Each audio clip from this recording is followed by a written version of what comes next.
So ayan po, naging malinis na po ang ating aircon. Natanggal na po ang lahat ng mga dumi at alikabok.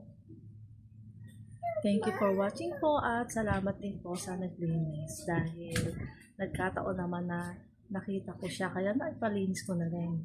Matagal ko na kasing gustong ipalinis yan kaso hindi laging natutuloy at buti na lang ay natuloy na. Okay, bye po. Thank you for watching po.